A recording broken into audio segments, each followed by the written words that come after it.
the question I had for you, because you said by looking at that guy's design, what he's here for is to show people that they can take the first step. If you remember mine, do you remember, if you could clearly articulate, like, what is it that I'm here to do? I have a lot of ideas on what it is, but I'd love to hear your take. Let me just get your notes up real quick because I should be right here in Notion. Okay. Yep, there's Jack Moses. There is business building and making money.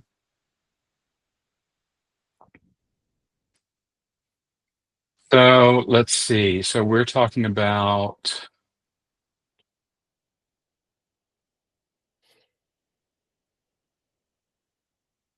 the most important thing here for your life's work, which is 33.5. The most important thing here is the line 5. So you're meant to bring solutions to the world through understanding what works for large groups. Your challenge is about understanding and supporting others while staying true to your own inner balance and truth. This is ultimately your brand promise. In your own words, it will be how you talk about this death of the ego. Didn't you just talk about death of the ego recently? And its Probably.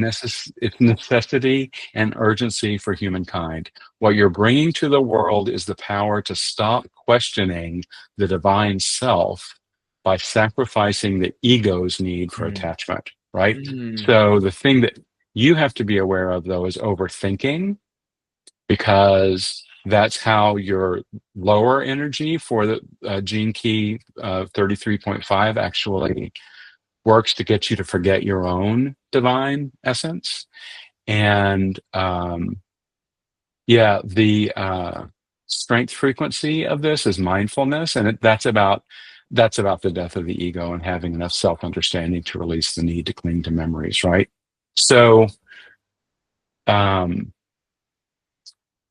there was that, and then we talked about target audience either on this call or on Tuesday's call. And so you've got 35.3 as your target audience. And I have 35 in my design as what I'm here to learn.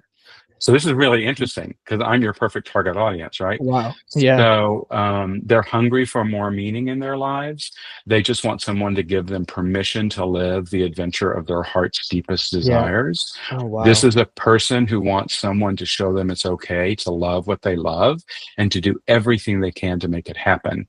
When they find you, their appreciation, dedication, and willingness to follow you will be boundless because you'll be the person opening them to their own magnificence.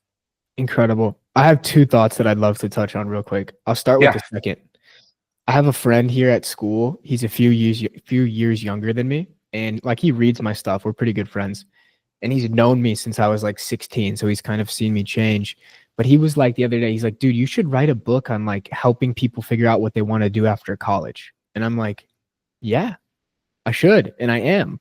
And that's exactly in line with what you just said. So that Yeah. feels really powerful. Like helping people see the potential within themselves and find a way to unlock it. And then, yeah, if you have a thought, go ahead. Well, the thing about that is what your help is doing is that you're giving them permission to just be themselves and Right. do what they love to do, right? So, Right. like, it's a very important distinction there that the way you help is by literally saying, you have what it takes to do this. I Yeah. give you permission. Like you could almost start something like a podcast that's like, Jack Moses gives you permission to live the life that you want to live, right? And There's people an would listen to idea that. there. Let me write that down because that's a good, what would it, I have all these different buckets of like, would it be a tweet, newsletter, LinkedIn post? I'm gonna make it a newsletter. And it's the thing about it is it's not about, hey, viewer or listener, you need to give yourself permission.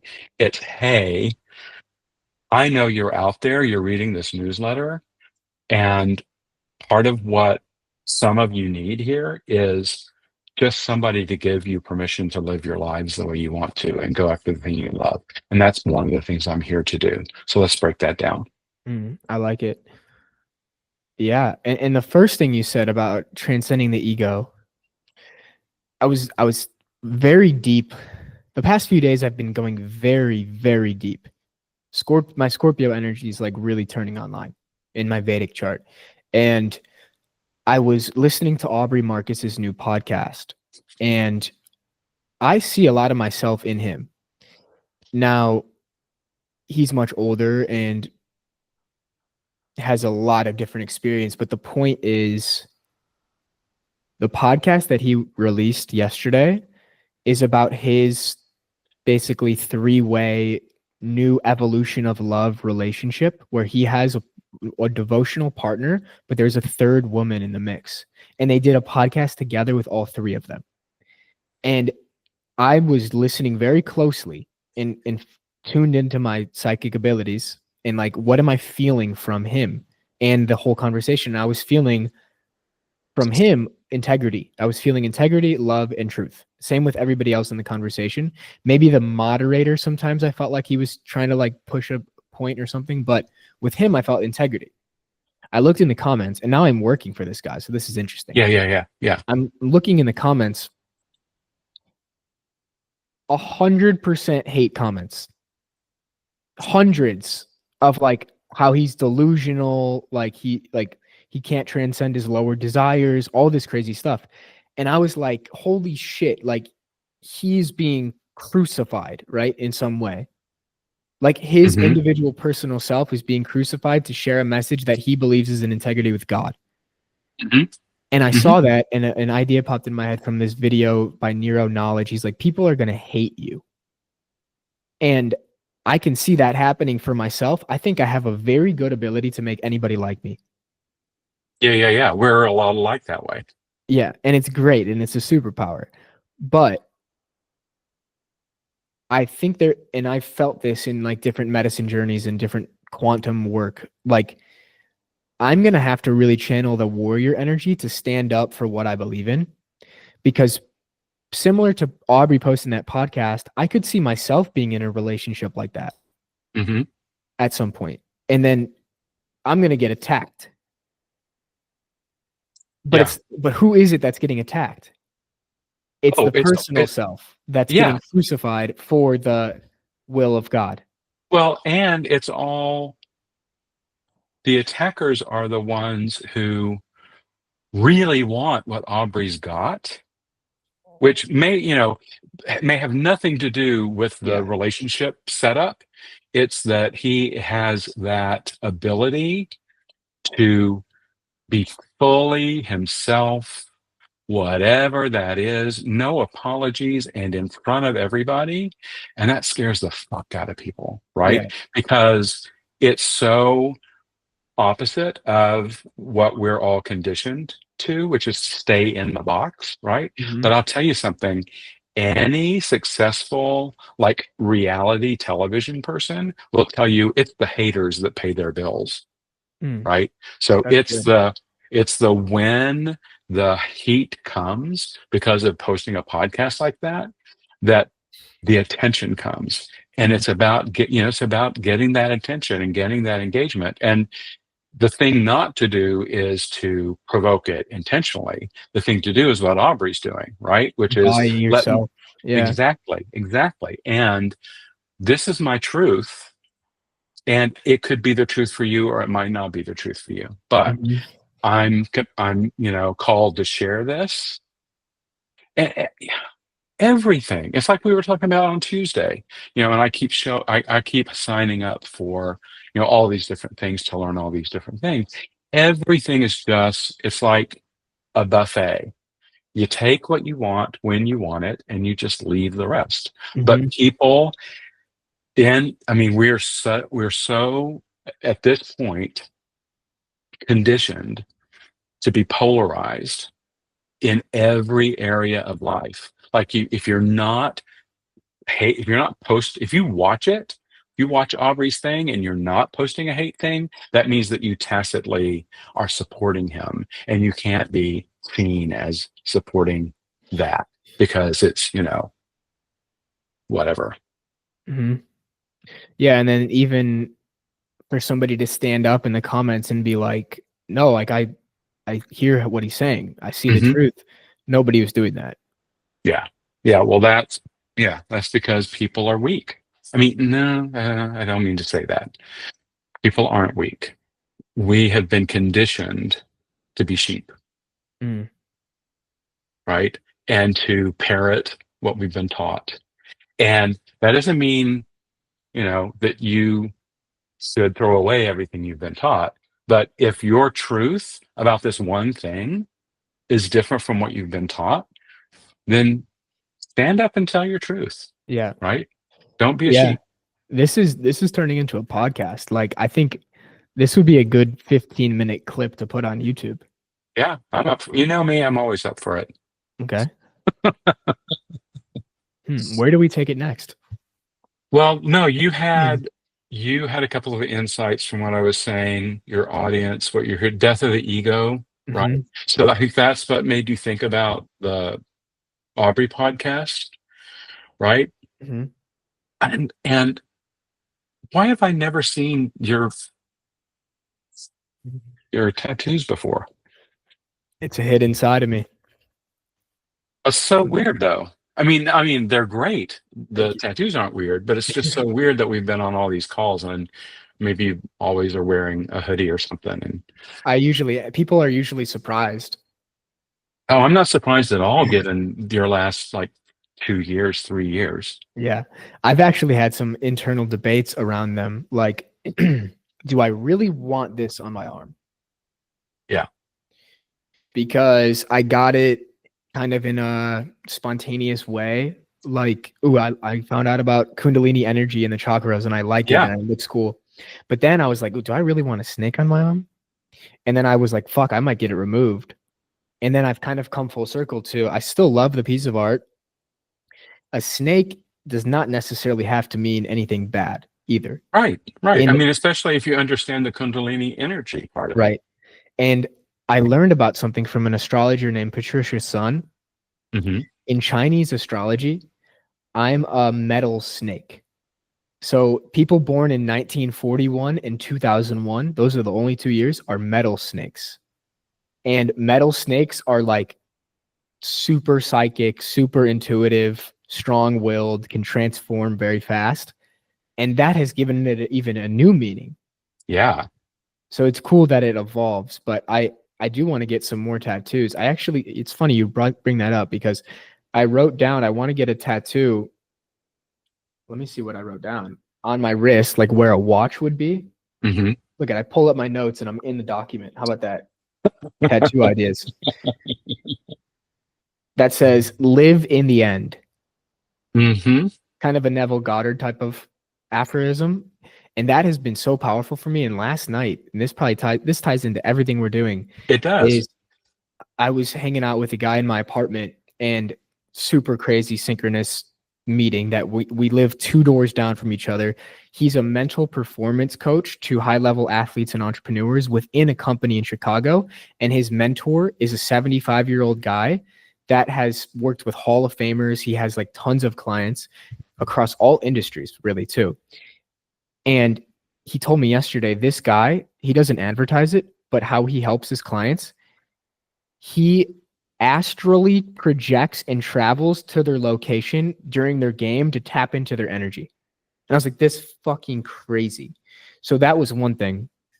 But the other thing is he was kind of helping me get into the frequency of what would it be like to be a starting quarterback that wins a national championship, because that's like a North Star for me for football. It's a Yeah. big thing, but why not?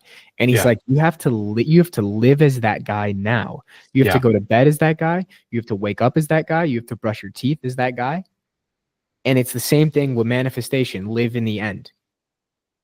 Exactly. Exactly. And it ties directly into death of the ego. Because in order to be that guy, live as that guy, the guy you are now is going to be dead, Mm-hmm. right? Mm-hmm. Or at least The aspects snake too, are. right? It's Yeah. shedding layers, Yeah. transformation. Yeah. And the snake, even in this tattoo, I have never really noticed it. Uh-huh. It's literally shedding layers, right? Well, that's the whole issue. I mean, that's the whole, like, And if you have a dream about snakes, it means that you're in a transition period. Mm. It's about the shedding the skin. It's about the, you know, Yeah. rebirth, right? Maybe we can both talk about this for the last 10 minutes is like, because at this point I'm like 100% sure that this is going to go on YouTube. To step into the person we want to become, what part of us has to die in the process? That depends. So, what the biggest thing is that the limiting beliefs that are keeping you as the person that you are Hmm. have to die, right? Hmm. And along with that, any of the limiting habits and actions, right? So, it's like the guy was telling you, um, in order to become that quarterback who achieves that goal, you have to, you know, eat your oatmeal in the morning like that guy, right? So you just have to become that guy. And so it just depends on how far away he is from you, right? Hmm. In terms of how much of you, your current version has to quote unquote die. Hmm. But there are also of course like gene key things around what that is and how you get connected to that. And part of it has to do with, so we're all born with the karma that we come into our life with, that we're going to live out Hmm. in our lives, right? And so what you may have to do is you may have to either face and live that wound that you came into life with and transform it, right? Which means also letting that part of you die, or letting that part of you start to um, empower this new version of yourself. And then there's this other very important time Hmm. period, which is from birth to age 7, which when I tell my story about that, that's when I realized, oh, I'm this, divine being in a human body in a world where everybody else is a divine being in a human body, but nobody else is acknowledging it. Hmm. So I have to play the game that they're playing. So like for me, in order for me to step into my most authentic self, I have to let go of that person who I chose to be at 5 years old, Hmm. right? Which has been what the whole process has been for me over the last several years. It's all been about, just having conversations like this Hmm. is so radically different than who I was 3 years ago, Hmm. right? But it is so aligned with who I was when I was 5 and made I that like it. decision. Yeah. I'd be curious if you look at my gene keys, does anything come up related to, like, can you connect any patterns to, let's just use the quarterback analogy. Yeah. And while you maybe think about that, I wanted to go into another point, Yeah. which is your Chiron in your Hmm. astrology chart, because that's your core Hmm. wound. Hmm. And when I asked you the question, what part of you has to die to become who you are meant to be? What I wrote down for myself was the part of me that cares about what people think of me. That has to go. It has to completely go. And my Chiron Yeah. in Western astrology is Sagittarius, which is like my adventurous, learning, curious side. So Hmm. not holding back on everything I'm interested in. And in Vedic astrology, my Chiron is in Scorpio. So all about the depths and the power and the transformation and the hidden world. And it's I got an insight from a friend on a call last night, and she was encouraging me to like fully embody and speak about everything that I perceive, like all the metaphysical stuff, the astrological stuff, the psychic stuff, the spiritual stuff, even amidst my football team. Yeah. Yeah. Yeah. Yeah. There's a Oh, big there's a resistance there. of course. I mean, it's like I'm what I have in my mind, of course, is like the easiest representation of that for me is the locker room in Ted Lasso, right? I So it'd haven't be seen like it. if there was a Ted Lasso character who comes into this locker room and starts like talking about everybody's astrology and stuff. And because Ted Lasso is a warm comedy, it would be fun. So I think it's just about Yes. like, can you walk in there with warm, not comedic, but with warm, giving energy? And so here's what I have on that, because when I looked at your gene keys around business, so the gene key of vocation, which is um, how you enact what you're here to do, right? So this is really your sort of like in this version of how I read the gene keys, this is really your brand, product, or service. But this is one of those gene keys that plays two roles. It also plays the role of your core wound. Hmm. So this is going to talk about that as well. And the low frequency version of this is getting stuck in the mud of a false belief that you need more information in order to be effective, right? So this because you're 10.1 and it's the line one of that. But Hmm. the strength frequency will be, and this is exactly what we've just been talking about. It will be you just being you, which then leads to your um, actualization frequency, which Richard Rudd uses this term divine laziness, which is Mm. just it's literally the four words he uses is live your own myth. Hmm. So this is all about like for you to step on the other side of the core wound, you're going to take that identity, whatever that identity is, like, and just think about it from the hero's myth, the hero's journey sort of myth, right? How would this guy who in you would understand the number of years it would be between now and when you win the national championship, right? How would this guy in 2 years or 3 years or whatever it is 6 months. be okay? There you go, 6 months. So it's really, really, really imminent. So how would this guy who's 6 months from now is doing what I'm saying I'm going to do, The big. at what part of the journey, the hero's journey, would he be in today in order to make that happen in 6 months, right? Because it's all about, waking up to who you really are, Yeah. finding the mentor, like finding the Obi-Wan, right? So that you can release and get in touch with the force inside of you. It's the whole Star Wars Hmm. myth, right? And then show up and just embody the force, whatever that is for your guy. Yeah, I I, don't know, yeah. I if think it's, that, I mean, so much is activating in me right now. Like, and it's a power type of energy. yeah, And power is not necessarily bad, no, no, right? no, And no, that is another thing, probably with the core wound, that like power is bad, or I've been hurt by power in past lives. That's yeah, probably very true. And in this life too, from a young age, just like been picked on or like abused by older kids when I was very young. But I think that version of me, that highest frequency quarterback, is so clear and embodied in his power, yeah.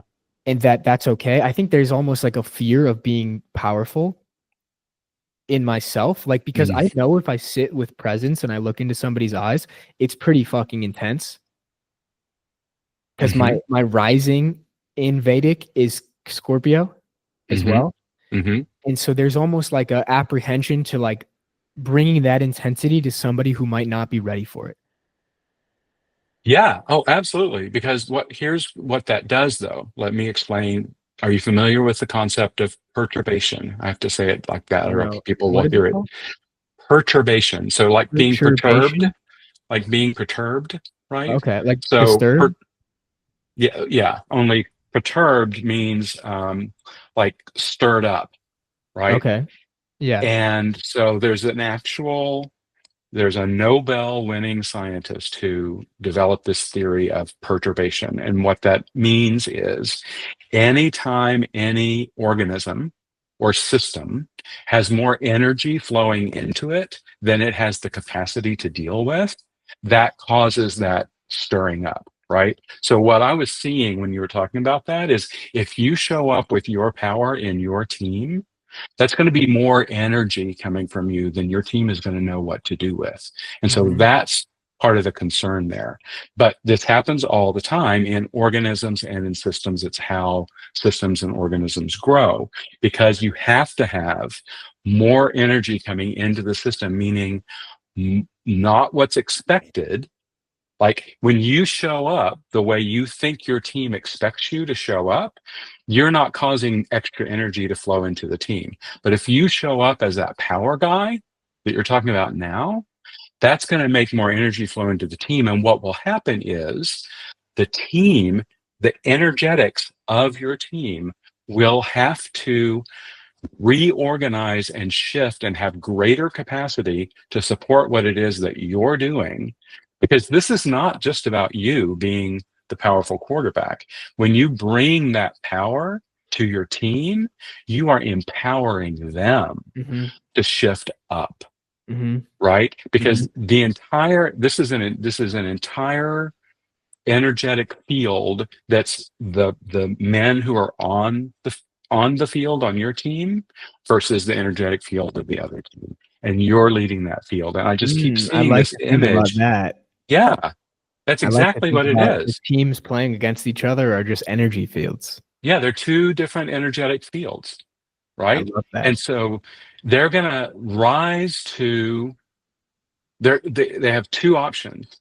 Any team, they're either going to rise to the highest energy of whoever has the highest energy, or they're going to fall to the lowest energy of whoever has the lowest energy. It just depends on Mm-hmm. who's got the attention, the energetic attention of everybody on the team, right? And so, like, I just keep seeing, like, you throwing a football at practice, like, into a hoop, and it just getting faster and more accurate and faster and Yeah. more accurate, right? Like, that's, in my mind, the picture of this power that you bring. And I think the response from your team initially is going to be, what is going on here? But because they'll feel that perturbation energy, but they individually will then have to rise, Mm-hmm. and that will give them more capacity in everything they do in life, Mm-hmm. right? So they'll have more energy to pull that energy field that your team is onto the football field against the other team, and that's what's going to win Mm-hmm. the game, Mm-hmm. right? Mm-hmm. Wow. Yeah. I love it. And I'm grateful that you share all this because I never perceived football in this way before. But I wasn't at the awareness to. It's why I had to leave. Like the whole hero's journey thing, right? I had to Yeah, leave yeah, and go meet all the different spiritual mentors and come back changed. Literally yeah, to my home. Like I'm 30 minutes away from where I grew up. I have friends that are going to come to my games from home and stuff. It's pretty wild. yeah. Well, and you're not the Luke Skywalker who left home, Mm, right? I You're the was. Thought I you're was. you're the guy who came back from that, Mm, right? So you're the one who is ready to, just let go of whatever the external belief systems and trappings are, and show up and do freaking readings in the locker room if that's, if that's going to be helpful, if that's going to get you where you need to go in order to bring the team's energy up with you, because that's what's really calling you, mm-hmm. right? When you're thinking, okay, the person I want to become is the person who wins the national championship, it's not just you're talking about. Of course. Yeah, of course. And that means you stepping up and actually owning your own power, Mm-hmm. right? So that and in doing so, giving permission to all the other people around you to do the exact same thing. And Yeah, that's exactly what you're here for. I love it. I'm fucking fired up. You know, Go. there's a few things. So I had an idea a few days ago to send a voice note to the entire team about why we need to be competing over the summer, why it's important for us to be competing. And I didn't do it. I was like, who does that? Who sends voice notes? Like, but fuck it. Like I think I'm gonna let it rip. Well, and just embody the guy who went to Thailand, right? You know what I mean? Because I'm assuming they already know, oh yeah, here's your story, They know a right? bit. Yeah. Some version of your story. And so they're primed to have somebody on their team who's going to be the weirdo sending them voice notes, right? And then eventually that will become normalized. Yeah. That's all part of that shift. That's all part of that perturbation, right? Yeah. So I think sending a voice note is a very gentle way. I mean, the whole way you boil a frog kind of a story, right? Which is you don't really start out by sitting people down in the locker room and saying, let me, read your Vedic chart, right? Because Yeah. that's what they call too high gradient. Yeah. It's too much for people to take in and they'll repel from it. So the metaphor here is the way you boil a frog is you fill up the pot with cold water and put the frog in the cold water, and then you very slowly turn up the heat. Because if you start with the boiling water, the let me read your Vedic chart stuff, and try to drop the frog in that water, it's going to jump so far away you'll never be able to catch it, right? Hmm. So Hmm. start with the voice note, Yeah. right? Or start with the thing that's going to be, okay, that's weird, but not have people jump out of the pot. Hmm. Because That's that's a your gem. job over the next 6 months is to get that pot to boiling with all Hmm. of them still there. Hmm. Yeah. I love it. I'm there. I can see it. I really, really, really, really can see it. I'll Thank you. come to that game. Let's go. Let's go. You're gonna be Yeah. like the guru in the corner of the stands, like Yeah. after the game, reading everybody's gene keys or something like that. I'll come dressed up like Obi-Wan. I'll be like, this is the secret right here. It'd be crazy. People would be so confused.